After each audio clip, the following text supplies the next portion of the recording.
Physiologically, what occurred in that house is straightforward. That little girl was held by two people, and her mother brutally eviscerated her in a way that one believes has been unparalleled in Spanish cases of these types of stories. In the municipality of Almansa, located in the province of Albacete, this in Spain, one of the worst murders ever seen in the European country occurred. In the early morning of Tuesday, September 18, 1990, the residents of Valencia Street are awakened by harrowing screams. These apparently come from the house with number 4, the house of Rosa the healer. The police respond to the location after a distress call, and upon arrival, they find probably the worst crime scene of their lives. Little Rosy Fernandez, just 11 years old, lies lifeless, victim of a spiritualist ritual. 1F, you're new to this channel, one will tell you that one upload videos almost every week on YouTube and Facebook about crime or murder topics or interesting things that have something to tell. Rosa Fernandez Gonzalez, affectionately called Rosi by those who knew her, was born on April 22nd of the year 79. She was the only daughter of Jesus Fernandez Pina and Rosa Gonzalez Fito, a marriage very different from the rest. The cheerful girl grew up watching her mother perform all kinds of healings and spiritualist sessions at home. At that time, and probably to this date, there were at least 350 people living as healers. These healers made their living by practicing the so-called laying on of hands and alleged healings in exchange for a few pesos or pesetas. They also made concoctions based on herbs that would cure their patients of any ailment they had. Rosa, the mother of the young victim, was one of the most well-known spiritualist healers in the town.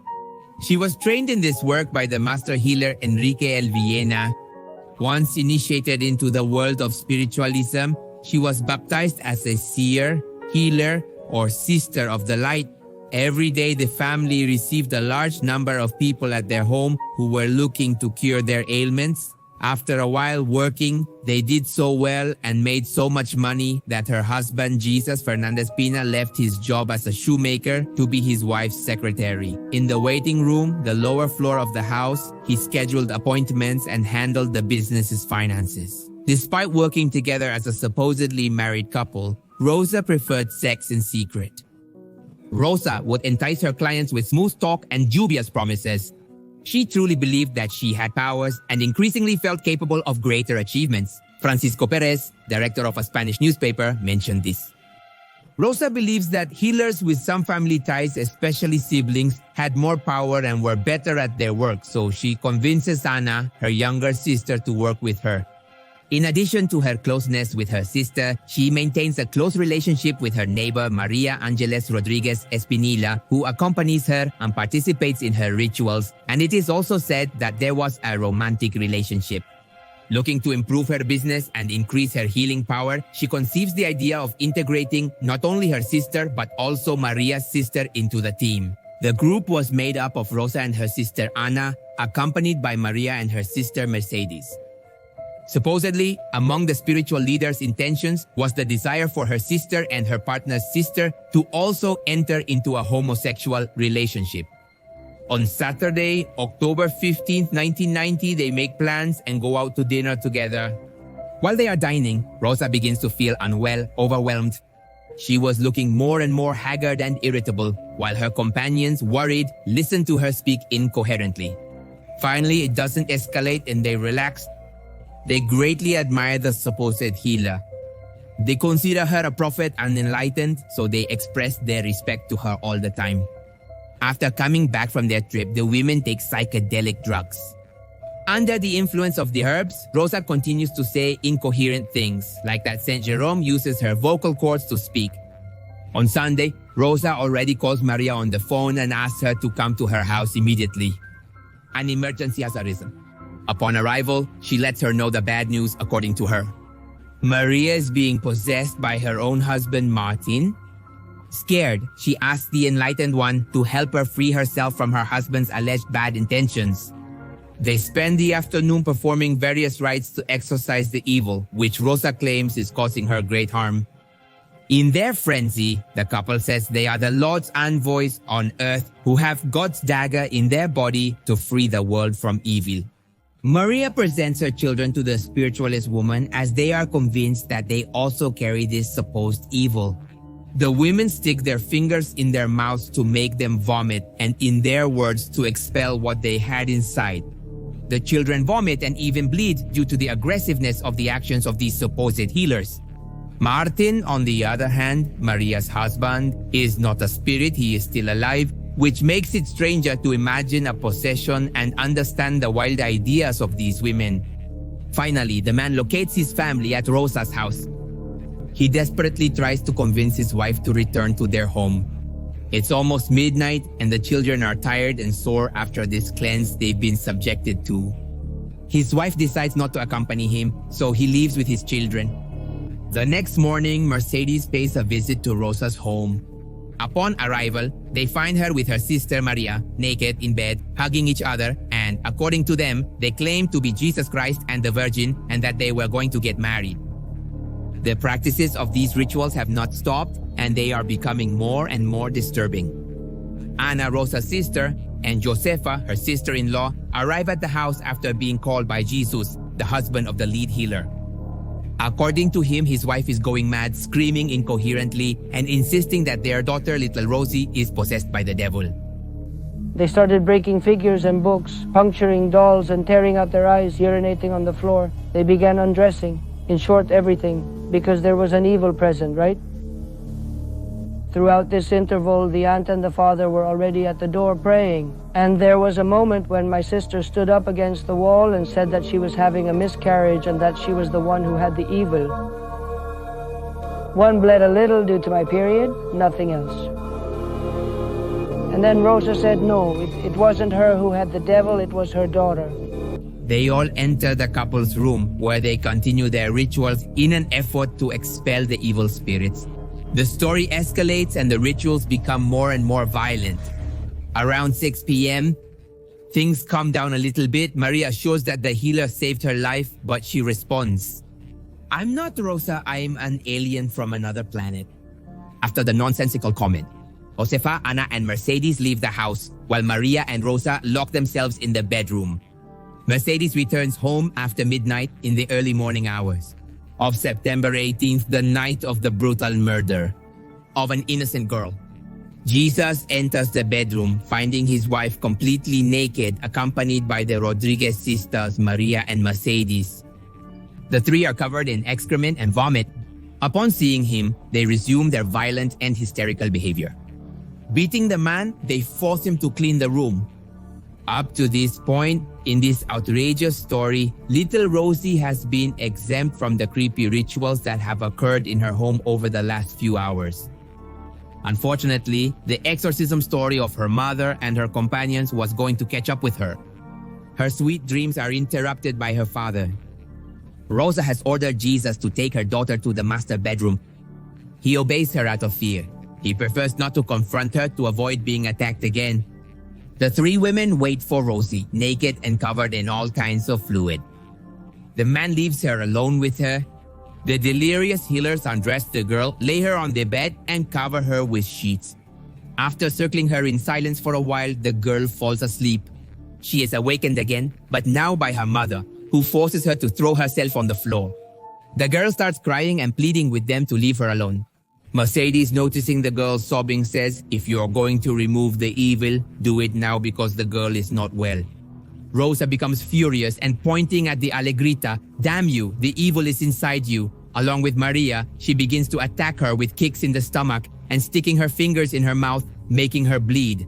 The blood on the floor makes Rosa believe that the evil has left Mercedes' body, but she is convinced that it has now entered her own daughter. Then she approached her daughter. She began to squeeze her stomach. That's what one saw. She spread her legs and said that even if they had to harass her daughter, they were going to get her out, that she was pregnant with the devil. Rosie, the girl, is beaten by her mother, but she doesn't understand why. There is no evil spirit in her, just the innocence that they are slowly destroying. Naturally, the child cries, so her father leaves his cowardly stance for a moment and tries to rescue the girl. The women attack him again, more aggressively, attempting to gouge his eyes out with their nails. Jesus runs away again and seeks help. Rosie is taken to her bedroom, where her attackers mercilessly continue the suffering.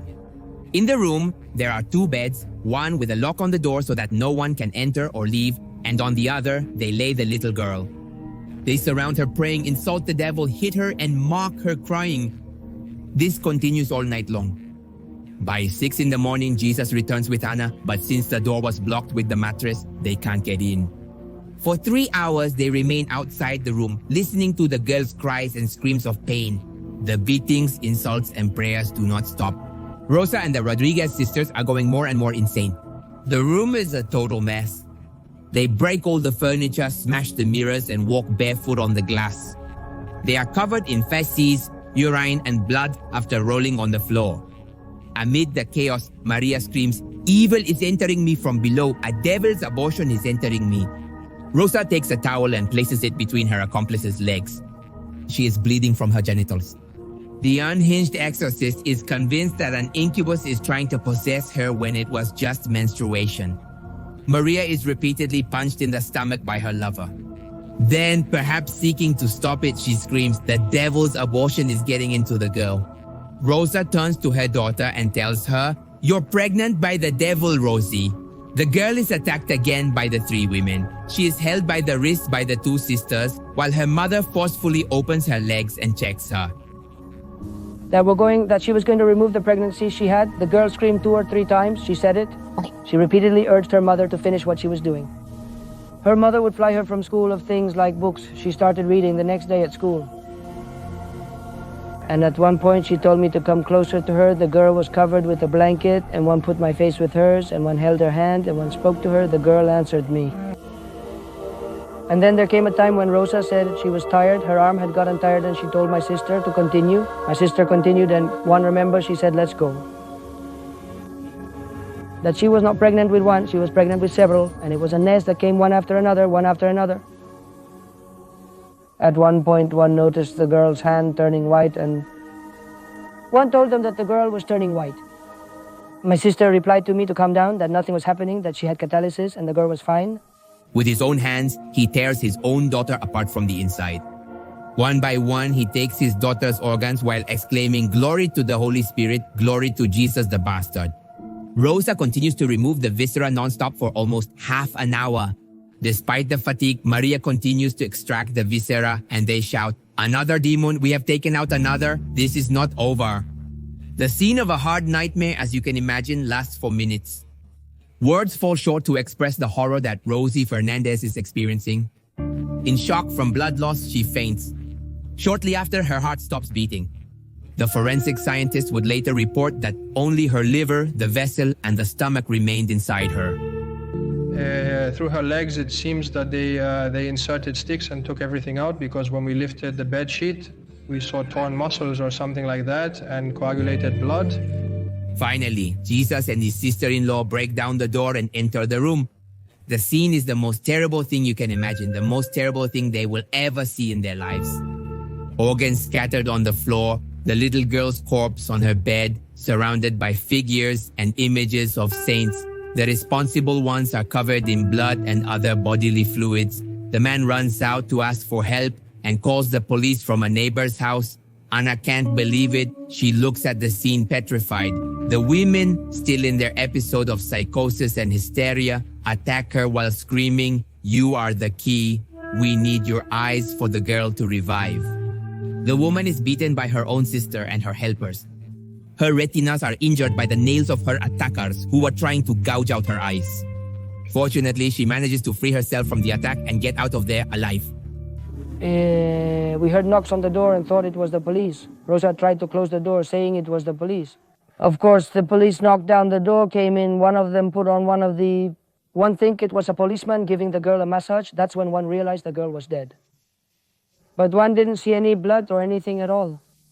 They had made a barricade at the door, one mean, with tables, chairs, everything, right?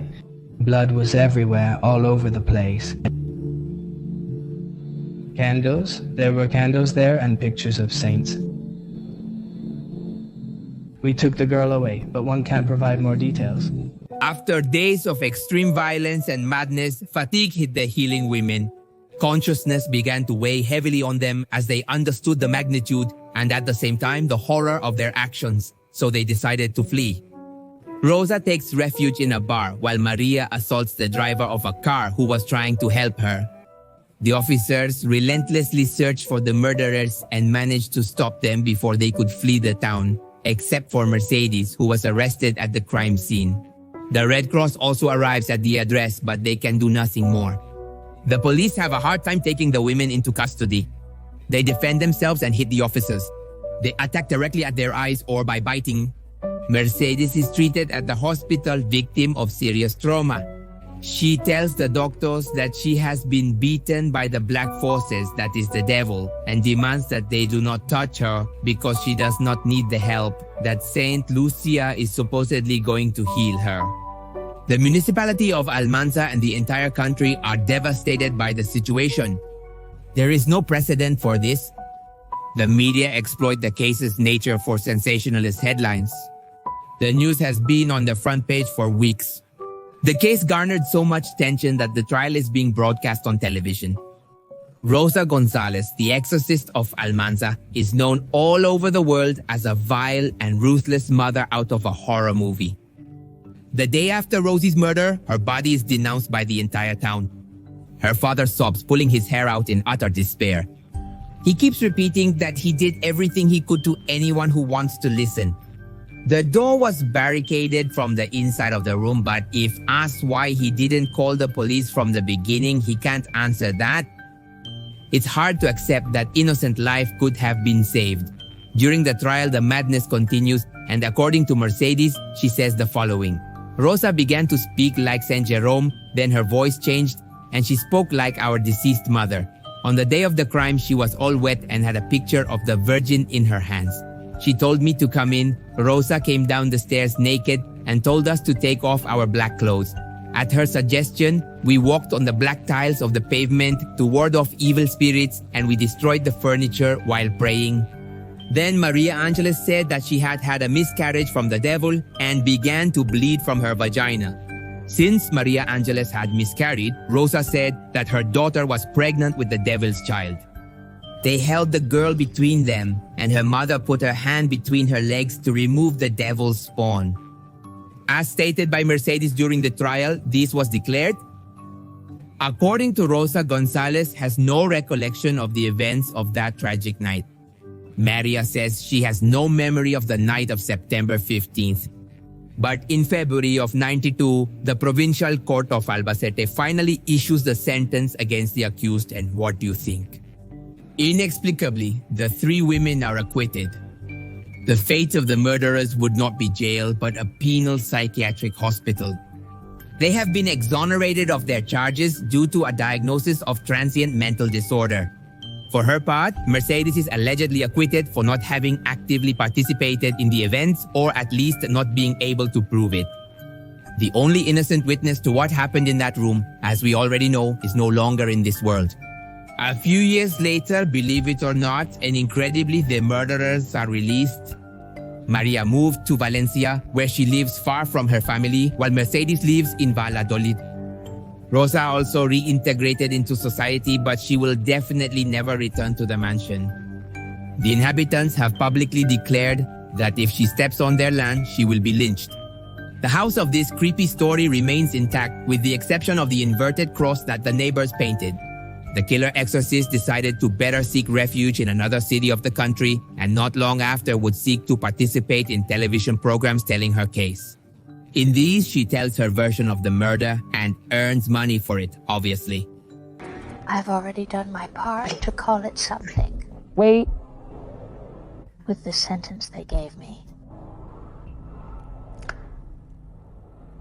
And one wish they would let me keep living. At least living a little in peace.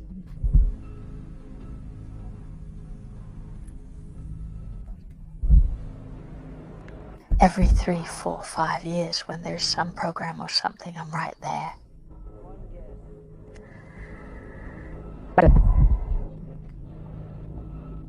It will have to be like this, but it's not fair. One don't know what happened. One have regretted, one have wondered. Many times, but one just don't know. And not knowing it, one guess that's what keeps me going. Otherwise, one couldn't.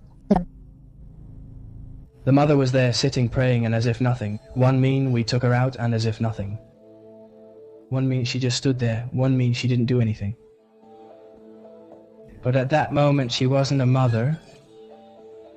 One suppose most people won't be satisfied or even calm knowing that the people who committed these disturbing acts are going on with their lives as if nothing happened after all. The only thing left is to hope that something like this never happens again in life or in any country. If you enjoyed this video, follow me on social media. And don't forget about my recently launched secondary channel. One is under Pepe Misterio Short, where one uploads shorter videos on the same topics and other mystery or paranormal videos.